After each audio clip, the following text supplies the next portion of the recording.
ખાતે ભાજપ મહિલા મોરચા દ્વારા કોંગ્રેસ આરજેડી વિરુદ્ધ રેલી આવેદનપત્ર પાઠવી વિરોધ નોંધાવ્યો।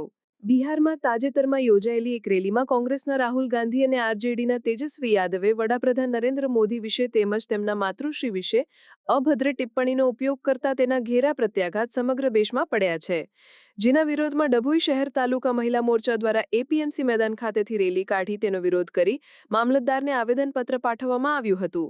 કોંગ્રેસના તેમજ આરજેડીના નેતાઓ દેશની અને માતૃશ્રીની માફી માંગે તેવી માંગણી સાથે વડોદરા જિલ્લા મહામંત્રી મહિલા મોરચાની આગેવાનીમાં વૈશાલીબેન પટેલ, પારુલબેન સોલંકી, સુધાબેન વસાવા, દીપિકાબેન મહેતા, અનસુયાબેન વસાવા, રંજનબેન વસાવા, સીતાબેન વસાવા વગેરે જેવા મહિલા મોરચા હોદ્દેદારો તેમજ તાલુકા અને નગરપાલિકા સભ્યો સહિત મહિલાઓ મોટી સંખ્યામાં ઉપસ્થિત રહી રેલી દ્વારા વિરોધ કર્યો હતો અને મામલતદારને આવેદનપત્ર પાઠવ્યું હતું।